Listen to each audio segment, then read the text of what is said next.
Hello,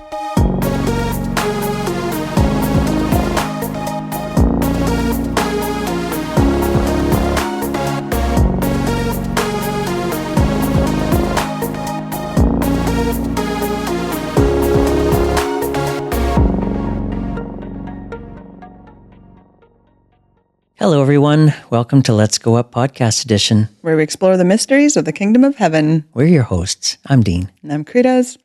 Karitas, it's a good day to have a good perspective. Yeah, my husband always says, it's always a good day with the right perspective. That's such a good quote. It's my favorite Nathanism.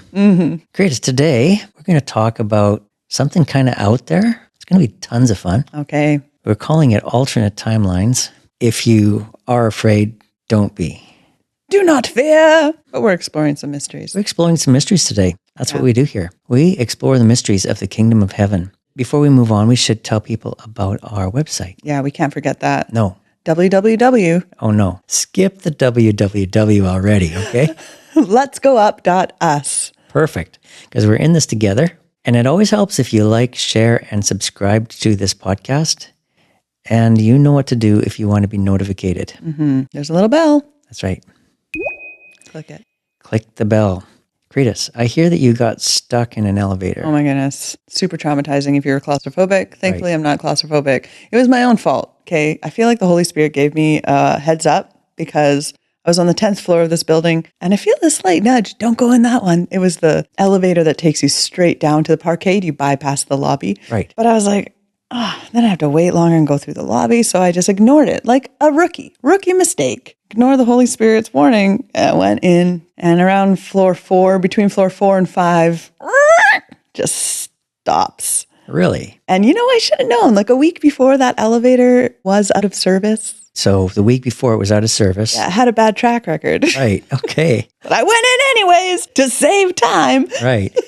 Get stuck between 2 floors. And I was with my son, Blake, who does not do well in confined spaces for extended periods of time. And he keeps touching the 4, like, go, because he wants to go. I'm like, there's nothing we can do. And the worst part was, this is the genius invention of someone who hates humans. They make all the alarms. And by all, I mean, there's like 20 high-pitched sounds combined in one alarm, like only ringing inside the elevator. So you push the call help button. Hey, we're stuck here in elevator number, blah, blah, blah. Can you turn these alarms off? Oh no, we can't turn those off. Are they going on out there for you guys? Nope.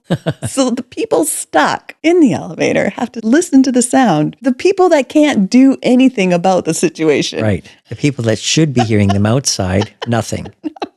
All right. So we're in there for an hour and 20 minutes. An hour and 20 minutes? The maintenance guy doesn't just sit at this one particular building. He's downtown Vancouver somewhere. So he has to go through traffic from wherever he was to fix it. Now, was it just you and Blake? Thankfully. Blake's making it sound like he's being tortured in there. Anyways, eventually the guy comes and he puts the elevator in what I call fix mode. And then the alarms turn off. How long were the alarms on? An hour and 20 minutes. The alarms were on for an hour and 20 minutes? So loud that the hotel manager was like trying to talk to me through the doors. I'm like, I can't actually hear anything you're saying. Even pushing the call help button, I couldn't hear them. It was so loud. It was so ridiculous. I'm like, this is the worst design ever. Anyways, we got off, but we got off on floor 3. So then we had to get into another elevator to go further down. Man. It was super fun. But hey, a few days later, the building manager gave me a $100 Visa card. He felt so bad. He's like, I have a 18-month-old son, and I just felt so bad that you were stuck in there with your son and thinking about you guys all weekend. And I was like, oh, all righty then. Do you have 2 of those? One for each of us? Yeah. So if you're ever strapped on cash, just jump up and down in an elevator and try to trigger the earthquake default word stop. Just make sure you have custom fit earplugs to go. Oh my goodness, yeah. Because it was the non-fancy elevator, they had the walls with their cushions on it for when people move stuff. So I was able to take a couple of those down. I tried to make a little bed for Blake. I'm like, we could be in here in a while. Like a month ago, I heard a story of people stuck in an elevator for like 24 hours. But luckily, it was not 24 hours. Wow, that is kind of traumatic. I have never been stuck in an elevator, but I helped somebody get out of one once who was stuck. Oh my goodness. We were in a building and an elevator got stuck, but it got stuck about halfway down. Okay, yeah, that was like ours, so you could see the feet of the people. Yes, we pried it open with a crowbar. and they came out. They crawled out over the... Yeah, they were very traumatized. Yeah, if you already had claustrophobia issues, I could see why people would get a little tense. But elevators have so many safety features. Like if it's stuck, it's not going to fall or anything. You'll be okay. It's more just the mental aspect of being in a box. I just called it the box of emotion. We're trapped. Steel box of emotion. Wow. Okay. It would have been a good secret place time with the Lord if you didn't have the alarms and the screaming child. I'm going to admit, I did spend some time with Jesus in there. Just like, we're here. May as well just enjoy ourselves. That's right. As much as we can. But I did have a headache for about a day and a half after, like just from the noise. Right. It's a life experience. Karitas, if we could have created an alternate timeline. Yeah, if you had this conversation with me before this event, we wouldn't have this story. That's right. Done it. We've just nailed our segue. Today we're talking about alternate timelines, alternate realities. Yeah. Okay. So you had sent me a little message. How about we talk about alternate timelines? Okay. Sure. I know what that is. Why don't you get us started here? Kind of what this idea is. And I know, Karitas, I feel bad sometimes. Like I spring this stuff on you and you're like, okay, sounds good. Let's do that. The more mysterious, the better, Right. Honestly, I would rather talk about something mysterious in the kingdom that I don't even understand yet than just talk about regular worldly things happening, politics or, I would way rather talk about something that confuses me than something that's just fading. Right. Yeah. Well, so what inspired me for this particular subject is that right now I am in a place in my life where I am contending for a higher timeline, because sometimes I think we just kind of move along in life and we're just comfortable going where we're going.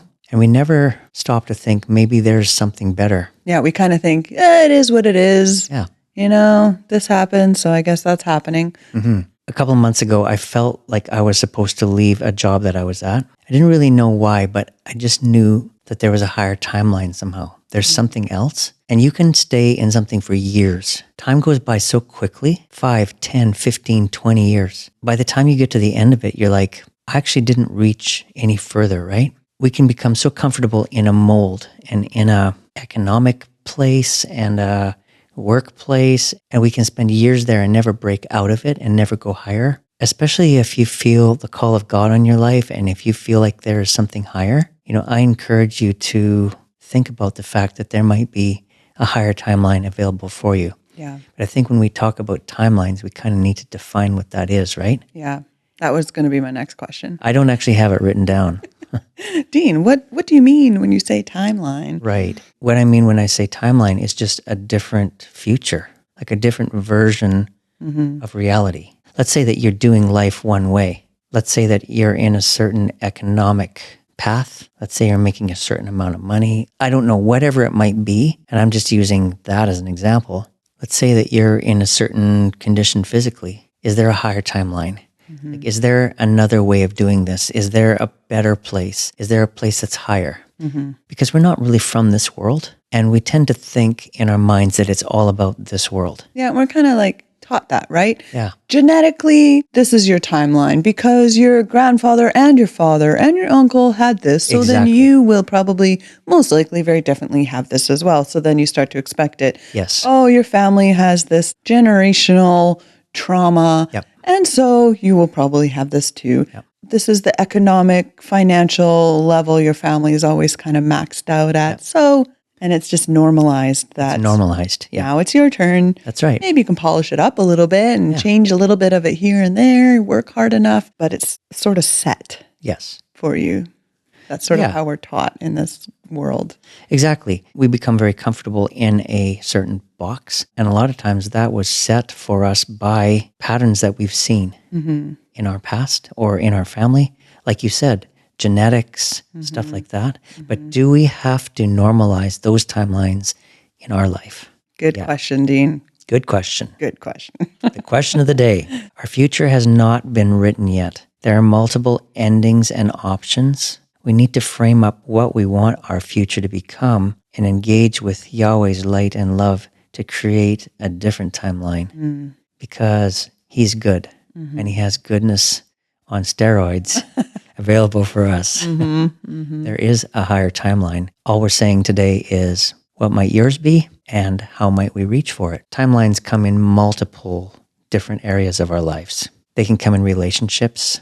They can come in jobs. They can come in economic status. They can come in the condition of our body and genetics. Even our relationship with the Lord, that can be affected. Yeah, lots of different paths and multiple options on each path. Yeah. What a wild ride, Dean. What a wild ride it's going to be today. Do we need to open our mystery box today? Most definitely. I'm surprised right. it's not open already. It's closed. We're going to open it though. Are you ready? Boom. There we go. There you mystery. go. Yes. Right. We need mystery help today. It was sort of that same feeling when the elevator doors opened finally. Right. Drum roll, you hear the guy out there? Yeah. Okay. So Karitas, timelines, alternate versions of timelines. I was thinking the other day about miracles. The thought occurred to me that every miracle is basically an interruption of the current timeline. Oh, yeah. Yeah. Kind of like an energy infusion. That's right. There's got to be some kind of sound for this. I don't really The have pressure. one. I'll see if I can find something for you. Basically, what happens is we're walking along a certain timeline. Let's say that we need a miracle in our body. What are we actually asking for? We're actually asking for an upgrade of our timeline to a different reality. So we want to go from here. And let's say that that thing might heal up, but it might take a year. But with a miracle, it could happen in 20 seconds. So basically what's happened is the timeline has been interrupted. The timeline gets taken hostage and changed to a brand new timeline in a very short period of time. Something that might have taken 2 years has only taken a minute. So it's an interruption in the timeline. So every miracle that happens in any different situation is an interruption of the current timeline in some way. It's an upgrade. Yes. To the timeline that And you're it on. started with refusing to accept the timeline you were currently on, right? So Correct. this is not cool, right? I remember, last year I was having some abdominal pain and I had to go to the hospital. Right. And they kept giving me all these different diagnoses. Like they come back with some tests and they're all serious and concerned and they're like, oh, it's this. And I was like, no. Like I just felt so sure. And you had even said, I was praying for you. Yep. And Jesus said, this will come to nothing. Yeah. And I was like, yeah, like it just felt like, yeah, he just had this other timeline. So then they come with some other, well, it's actually this and this. I'm like, no. So basically the doctor is coming to you and every diagnosis is a new timeline. Yeah. And you're like, no. I was like, all right. not gonna And have then that they one. leave and I would just, it was like this imaginary basket of nope. So he's offering you alternate timelines. Yeah. And it just kept being like, no. And then it came to nothing. Right. Everywhere that Jesus went, he destroyed timelines that were happening to people all around him. Yeah. Right? He had a way of messing them up. He specialized in destroying every timeline that he came across that wasn't in line with the kingdom of heaven. And like effortlessly, you know, it just wouldn't be this long process. It would just be like by the finger of God, right? Just like flick, like he'd almost flick the timeline away. Yep. All right, be gone. All right, align. There are several records in the gospel of him healing all that were sick in a crowd. Yeah. So can you imagine, 5,000 people in a crowd and 3,000 of them are sick? Jesus has just upgraded 3,000 timelines. Yeah, instantly. Instantly. Boom. Yeah. Yep. That guy. Come across something that wasn't right, you're gone. Yeah.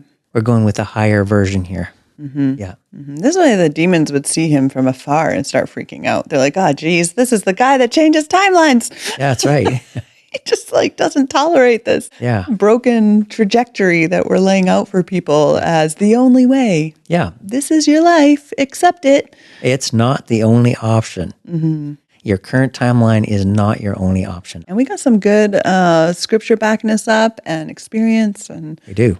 yeah, it's going to be a fun time. That's where we're going today. Yeah. So how about walking on water? What would have to happen for somebody to walk on water like Jesus did? It didn't take him a very long time to shift the timeline to something new. Yeah. It was like pretty instantaneous. So how did he do it? How did he make these changes so quickly? How did he upgrade situation after situation after situation that he came across? Or he just wanted to do something, like get to the other side of a lake, and he didn't want to go all the way around. Yeah. There's the laws of nature. This is liquid and you're solid matter. You can't, your weight, you can't walk on it. And he's just like, law of nature. I live by the law of the kingdom. That's right. I heard a quote the other day, and I have been trying to ponder it in my heart. and trying to make sense of it, but I'll just throw it out there because it's cool. Yeah, see where it sticks. Throwing it against the wall. Let's see if it sticks. What you sync up with is what will be solid to you. Huh. I don't know. Does that make any sense in this situation?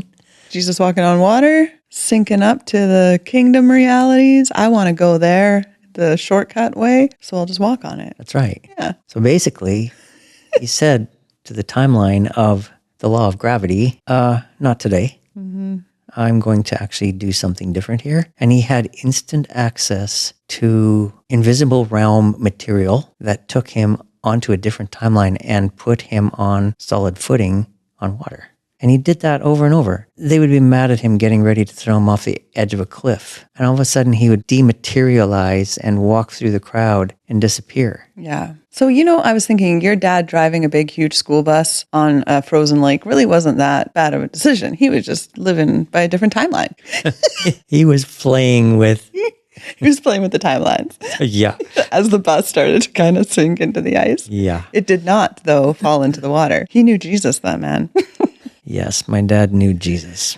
Oh, so good. Okay, Jesus walking on water, Yeah. changing timelines up Changing timelines up. in Jesus style. Jesus style, always upgrading timelines. Not just in physical conditions of people, but everywhere he went, he just upgraded stuff. He lived on a different level. I just read a verse today. It's in Ephesians. It says, "Be ye therefore imitators of God." The word God is Lord, Master, Ruler. We're supposed to be imitators of Jesus. Yeah. We're supposed to do the things that he did. We're supposed to live the way that he lived. Yeah. And you know what? Him elevating the timelines and us walking in his footsteps and doing the same thing, when we stop accepting timelines or trajectories of life that are not in line with the kingdom, when we just start accepting what he says our life is and what it can look like, it leaves room now for the kingdom realities to start pouring through more. You're not now focusing on finances and health and all this brokenness. You're walking in fullness. And now the kingdom can so easily be your main focus. Right. There's no other distractions because you're expecting your life to line up. So now that's not even a distraction or an issue. You are saying something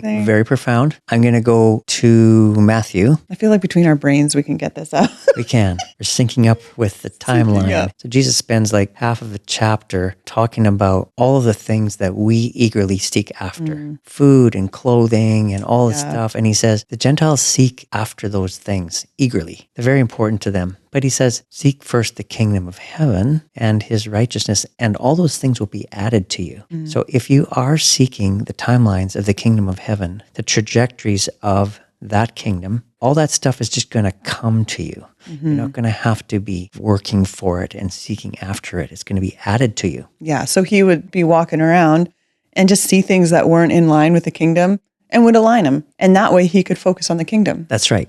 It was like, oh, all these sick people here, and I want to talk about the kingdom realities here and heavenly perspective and who we really are. But the sickness is so distracting to them and realigns the reality. They're all healed. And now this message can be about what it's really actually about, not this distraction the enemy tries to throw all of our way. Well, what about food? And what about clothing? And what about health? What about your job? And it just realigns it so that it's not the thing we're focusing on or pursuing. Yeah. I don't know.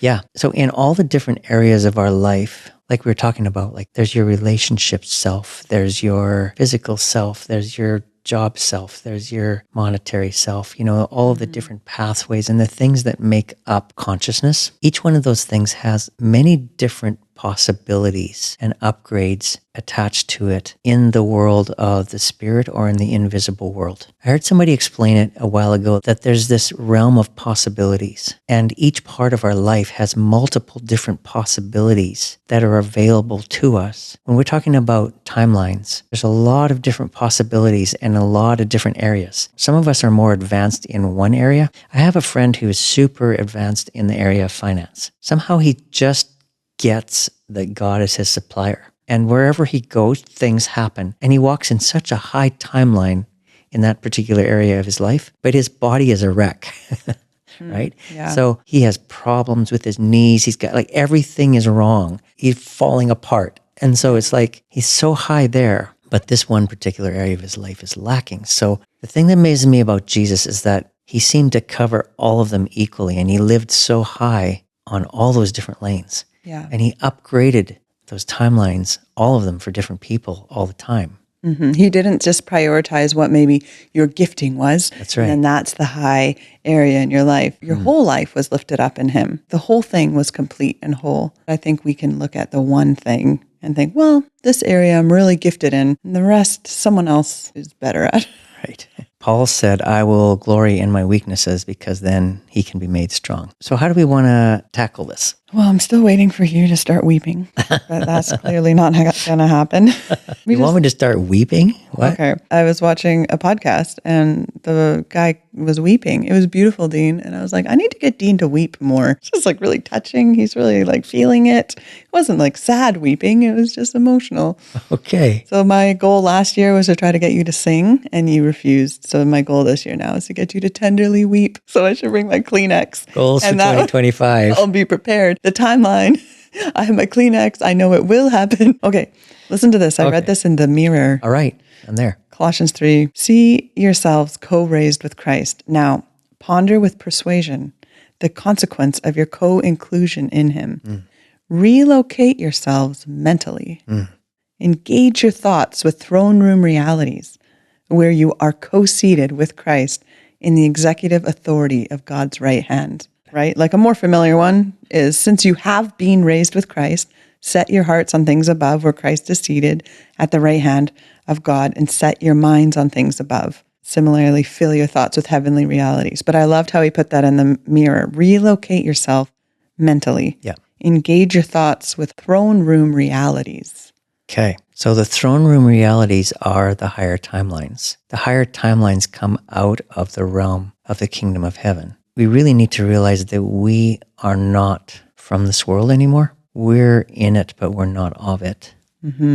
We're ambassadors of a different kingdom. And so we can reach for timelines of that kingdom and bring them into play here on earth. That's what happens when heaven clashes with earth. The timelines and realities of heaven, they clash with earth, and the ones on earth have to change because the ones from heaven are superior. They're filled with glory and they're filled with material that rearranges stuff. And I think too, just thinking, looking at your life personally, is this area of my life that I just think is going to look this way? Does that actually line up with throne room realities? Can I actually say that this area of my life is a throne room reality? And if the answer isn't, yeah, yeah, baby, then there's most definitely another timeline that Jesus has available. That's right. For you to embrace in that area of your life.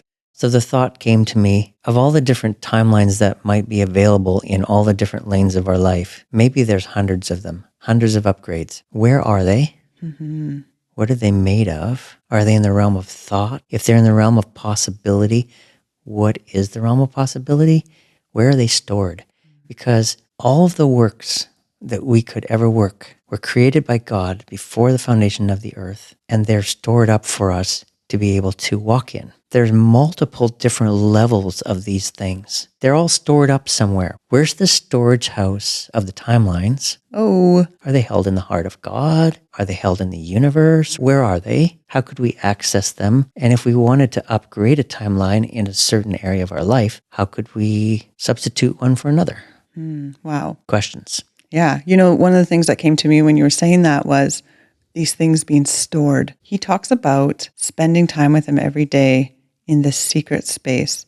And I heard someone once saying in this room, the wording that they had used in the Bible, they were talking about a storeroom, like a storage room. That's the only place in those old type of houses back then that would be this separate type of room. Close the door behind you. So you're in this storage room. You close the door behind you, being alone with him because he has things stored for you. How are we going to access these things? We need to be with him every day. That needs to be our priority above even our ministry. If we're in ministry, above our personal life, our kids, our spouse, everything. I heard one guy put it, the nook of knowing him. Right. Being in that nook. Boom. Yeah. So good. So maybe that's where it's stored. Yeah, maybe it's stored in the storage room. We go in the storage room and then he takes us to another storage room, like the Narnia closet. That's right. Could very well be. But somewhere out there are stored multiple versions of multiple different paths and timelines for our life. We don't just walk on one timeline. We walk on multiple timelines, and they shift and change as seasons in our life change. So there's hundreds of these things out there. The very best of the best is there, and the very worst of the worst is there. So what puts us on a certain one? How do we get stuck on this one? Why is our current reality our current reality? Why are we here right now? I heard somebody say that life that we experience in this 3D reality isn't really real, but it's actually a reflection of our inner condition or our subconscious or our heart. It does say in the book of Proverbs that as water reflects the face of a man, so the heart of man determines the man. It also says, as a man thinks in his heart, so is he. There's something in our heart, there's something in our subconscious that produces an image, and then that image is reflected, and that's what we experience in the world. So what we look at isn't actually the reality. What we look at is the image. Think of a mirror. If you look in a mirror, you're not actually seeing the real thing in the mirror. You're seeing the reflection of it. Let's say that you have... I'm like, do I have something on my face? A blemish on your face. It does no good to try to rub it off in the mirror. Yeah. You actually have to change the image, and then the mirror changes, right? So we'll see something in our life, and we'll be trying to fix that thing, but it's not actually that thing that's the issue. That's right. It's the inner condition of our heart. We carry an image in our heart, and that image is displayed onto the mirror of reality, and that's what we see. Ooh, it's like when Jesus said, it's not what goes in that defiles a man, it's what comes out That's right. of the heart. We're thinking all this other stuff is messing up our life, but it's actually what's in the heart coming out that's leading all this chaos. In order to change the outward reality, we need to change the inward image. So how do we change that image? Because right now, every single one of us is living our inner image. It is what we are, it's what we know, and it's what we reflect. That is what we see. Change the image, and you'll change the reflection. The image needs to be upgraded in a certain area of our life. So we look into the field of possibilities, and we see, actually, maybe I could reach for a higher reality here. But that higher reality isn't our image. It's only something that we're seeing. In order for the actual reflection to change, that higher reality has to become us. We actually have to own it. We have to be it. And when it becomes us in our heart, as we think in our heart, we will be. So then the external changes, right? So that's how we upgrade timelines. But what's the process to be able to do that? This is what my mind's been doing over the past few weeks. Penny for your thoughts, Dean. How many pennies do you got? There's a lot of them going on here. Yeah, and we've talked about this so much, but it almost sounds too simple. What you look at, you become. Whatever holds your gaze holds your heart. So what's holding our gaze? What are we looking at? What are we filling ourselves with? That's why we're constantly being reminded, set your mind on things above. Consider him. Don't consider your circumstance or your timeline you're on. Consider him. And the amazing thing about all this is that we have something to help us live a higher timeline that I think people in the world don't have, in that we already have an image that we can look at, and that image is Jesus. Jesus came to display the image of the Father. He came to display perfection. And so if we look at perfection, if we look at that image, we with unveiled face, beholding as in a mirror, right? The image. How exactly does it say that? Because this is exactly what we're talking about. Let me find that one and read it. But we all with unveiled face, beholding as in a mirror the glory of the Lord, are transformed into the same image from glory to glory, even as by the Spirit of the Lord. Bam. Okay. Yeah. So what are we doing? We're looking in a mirror. We're not looking at ourselves, but we're looking at a higher reality. We're looking at glory, okay? We are beholding glory. We're beholding perfection. The face of Christ shines so brightly that someday it will illuminate all of creation. So we're looking at his face because his face is shining with glory. We have our eyes on him. As we look at that, we're being transformed into that same image. All right? We're talking about mirrors here. Yeah. The new thing that we're becoming will start to manifest in the physical world. Yeah. Because what's in our heart, we will reflect and what we will experience. Yeah. He came for more of a reason than just to give us this ticket to heaven. He lived this life that we could live. So we had this image to see for all those years, just wandering around aimlessly, not knowing what to even look at, needing these laws to kind of keep us aware of sort of how to walk and not even able to do that. And then along comes the image. Look at me. Goodbye to all that other junk. Follow me. So I think I'd like to say something to our Let's Go Uppers. I don't know how it's going to come out, but let's just say this. Many of us for many years have looked at the life of Jesus as an absolutely unattainable timeline. And so we put what he displayed in a place that we either feel unworthy to ever reach or we feel absolutely unable to ever go there. But hear this clearly. Jesus came to display a reachable image. He came to display an image that we can attain to. He came to display a timeline that should be a normal, and by that I mean it can be normalized for every born-again believer. He said, greater works will you do because I go to the Father. So basically what he was doing is he was displaying works. He was displaying the highest version of the works that he was called to, always, the very top tier. In every area of life, he's picking the highest timeline and he's going there. Keep in mind that the highest timeline in the area of purpose of his life was actually to die for us. So that highest timeline for him meant suffering. So it's not that a timeline couldn't include suffering if it's what we're called to do, but in every area of life, he displayed this super high frequency level timeline. Yeah.